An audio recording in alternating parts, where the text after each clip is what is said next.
Good morning students. आज का हमारा टॉपिक है जॉब एनालिसिस यानी कार्य विश्लेषण। कार्य विश्लेषण या जॉब एनालिसिस के बारे में डिटेल स्टडी करने से पहले यह जानना ज़रूरी है कि जॉब एनालिसिस कहते किसे हैं। So let's see what does means job analysis. Job analysis is a process of systematically analyzing the activities pertaining to each job. यानी कार्य विश्लेषण प्रत्येक कार्य से जुड़ी गतिविधियों के विश्लेषण की व्यवस्थित प्रक्रिया है। According to Edwin B. Filippo, job analysis is a process of studying and collecting information relating to the operations and responsibilities of a specific job. यानी किसी कार्य विशेष के संदर्भ में प्रक्रियाओं और उत्तरदायित्वों की सूचना एकत्र करने और उनका अध्ययन करने की विधि ही कार्य विश्लेषण है। So as conclusion it can be said that job analysis is a procedure through which we find out what the job entails, what kind of people in terms of skill and experience should be hired for the job. यानी कार्य विश्लेषण वह प्रक्रिया है जिसके द्वारा यह जाना जा सकता है कि किसी कार्य में क्या गतिविधियां हैं और उस कार्य को करने के लिए किस तरह की कुशलताओं व अनुभवों वाले व्यक्तियों को नियुक्त किया जाना है। So it is clear that job analysis is a detail study of a job, कि यह कार्य का विस्तृत अध्ययन होता है कि उस कार्य में क्या गतिविधियां हैं, क्या कार्य हैं, क्या उत्तरदायित्व हैं और उस कार्य को करने वाले व्यक्ति में क्या योग्यताएं और कुशलताएं होनी चाहिए। तो इस तरीके से एक जॉब के बारे में डिटेल स्टडी को ही जॉब एनालिसिस कहा जाता है। जॉब एनालिसिस को डीपली या पूरी तरीके से समझने के लिए इसकी कैरेक्टरिस्टिक्स को समझना भी ज़रूरी है। So let's see what are the characteristics of job analysis. Number 1 is formal and detailed study of job. कि जॉब एनालिसिस किसी जॉब की फॉर्मल और डिटेल्ड स्टडी होती है जो कि फॉर्मली ऑर्गेनाइज की जाती है और जॉब के बारे में जितनी भी डिटेल्ड एक्टिविटीज़ हैं या रिस्पॉन्सिबिलिटीज़ हैं या टर्म एंड कंडीशन है उन सब के बारे में डिटेल स्टडी की जाती है। तो इस तरीके से यह formal and detailed study of job कही जा सकती है।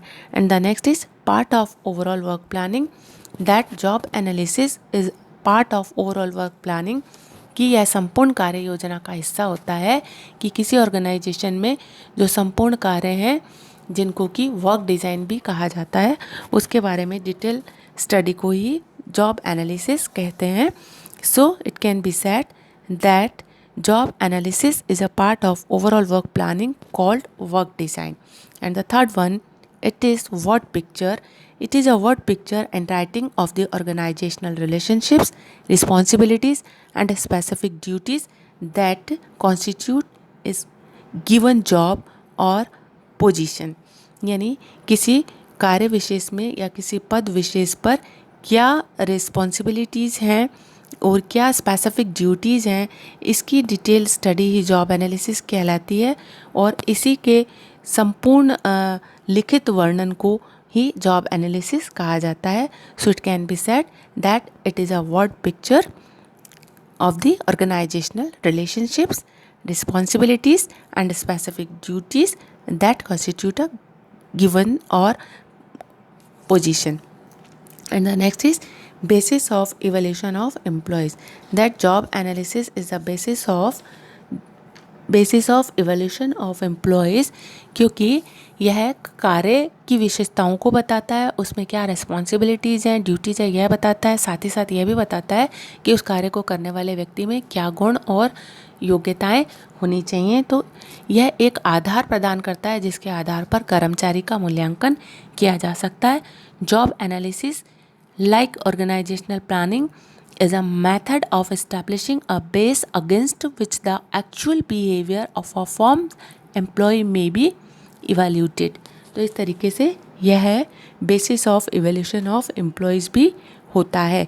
And the next is essential and pervasive HR technique, कि जो जॉब एनालिसिस होता है वो हर ऑर्गेनाइजेशन के लिए एसेंशियल होता है और यह सभी ऑर्गेनाइजेशन में किया जाता है, सर्वव्यापक होता है। So it is an essential and pervasive HR technique.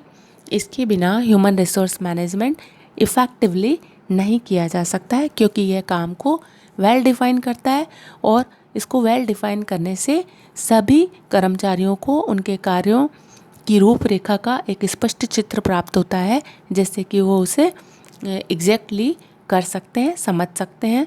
तो इस तरीके से यह कहा जा सकता है कि जो जॉब एनालिसिस होता है वह पर्वेसिव होता है और साथ ही साथ में एसेंशियल और पर्वेसिव एचआर टेक्निक भी होता है। And the next is job analysis consist of 2 parts, कि जॉब एनालिसिस के मेनली 2 पार्ट्स होते हैं। एक होता है जॉब डिस्क्रिप्शन और दूसरा होता है जॉब स्पेसिफिकेशन।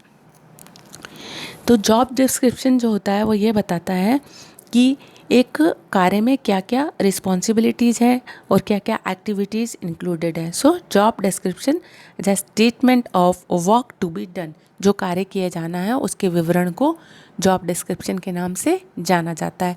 दूसरा होता है जॉब स्पेसिफिकेशन यानी कृत्य विशिष्टता। इसके द्वारा यह जाना जाता है कि एक व्यक्ति में उस कार्य को करने के लिए क्या स्किल्स और नॉलेज होनी चाहिए। So job specification describes about skills and knowledge which must be possessed by anyone to perform the job. And the next is facts are gathered, analyzed and recorded, कि जॉब एनालिसिस एक ऐसी गतिविधि होती है जिसके द्वारा किसी कार्य विशेष के संदर्भ में सूचनाओं को, तथ्यों को इकट्ठा किया जाता है और फिर उनकी डिटेल स्टडी की जाती है और उनका रिकॉर्ड भी मेंटेन किया जाता है। And the next is it's different from worker analysis, कि जॉब एनालिसिस जॉब का डिस्क्रिप्शन है, जॉब की डिटेल स्टडी है, यह वर्कर का या टोटल इन ऑल वर्कर की स्टडी नहीं है। So it's different from worker analysis. तो इस तरीके से हमने जाना कि जो जॉब एनालिसिस होता है वो जॉब का डिटेल स्टडी होता है और जॉब की डिटेल स्टडी के साथ साथ इसको यह भी कहा जाता है कि यह फॉर्मल एंड डिटेल स्टडी है, part of overall work planning है। Part of overall work planning जिसको कि हम वर्क डिज़ाइन कहते हैं उसका एक हिस्सा है, वर्ड पिक्चर है, basis of evaluation of employees है, एसेंशियल एंड पर्वेसिव एचआर टेक्निक है और इसके 2 पार्ट्स होते हैं, job description and job specification, और फैक्ट्स गैदर करने का प्रोसेस है and it's different for worker analysis.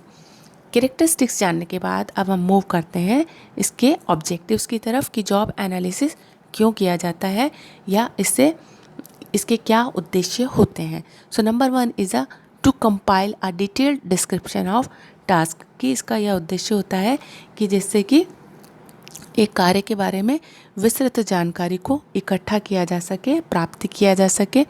और दूसरा ऑब्जेक्टिव होता है इसका to explain relationship of jobs, यानी कि एक संगठन में कार्य का अन्य कार्यों से क्या संबंध है, साथ ही साथ यह तकनीक से किस प्रकार से जुड़ा हुआ है, सारी रिलेशनशिप को एक्सप्लेन करने का जो कार्य होता है वो जॉब एनालिसिस में इंक्लूडेड होता है।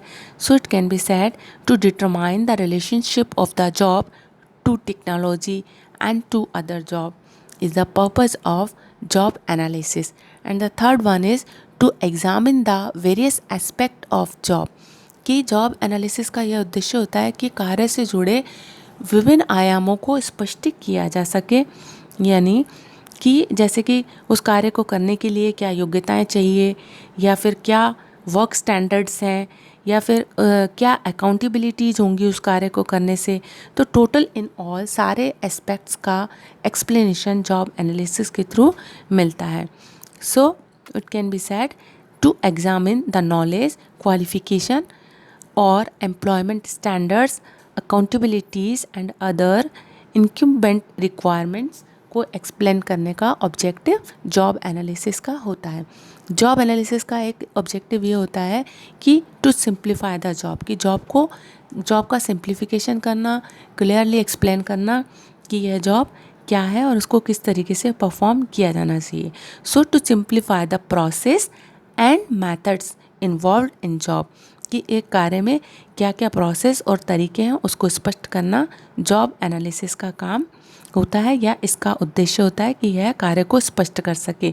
सच work simplification helps to improve productivity, अगर कार्य स्पष्ट होते हैं, उसके मेथड स्पष्ट होते हैं और कार्य करने वाले व्यक्ति से क्या अपेक्षाएं हैं ऐसा स्पष्ट होता है तो इससे प्रोडक्टिविटी या कार्यक्षमता या कार्यकुशलता बढ़ती है, क्योंकि हर एक एस्पेक्ट में क्लैरिटी होती है, और जब क्लैरिटी होती है तो काम स्मूथली किया जा सकता है। And the next is to find out the best method of performance, कि इसके द्वारा यह जाना जा सकता है कि किस तरीके से कार्य को बेहतर तरीके से किया जा सकता है। तो बेस्ट मेथड क्या है कार्य को करने का, उसकी जो सर्च है वो जॉब एनालिसिस के द्वारा पूरी होती है। जॉब एनालिसिस को करने से यह पता चलता है कि कार्य को करने की क्या क्या विधियां हैं और उनमें से बेस्ट विधि को अपनाया जा सकता है, और इस तरीके से जॉब एनालिसिस इस चीज़ में हेल्प करता है to find out the best method of performance. And the next is to appoint the best person, क्योंकि यह कार्य को करने वाले व्यक्ति से क्या गुण और योग्यताएं अपेक्षित हैं इसके बारे में भी बताता है। तो इस तरीके से यह जाना जा सकता है कि कौन सा व्यक्ति इस कार्य को करने के लिए सूटेबल है।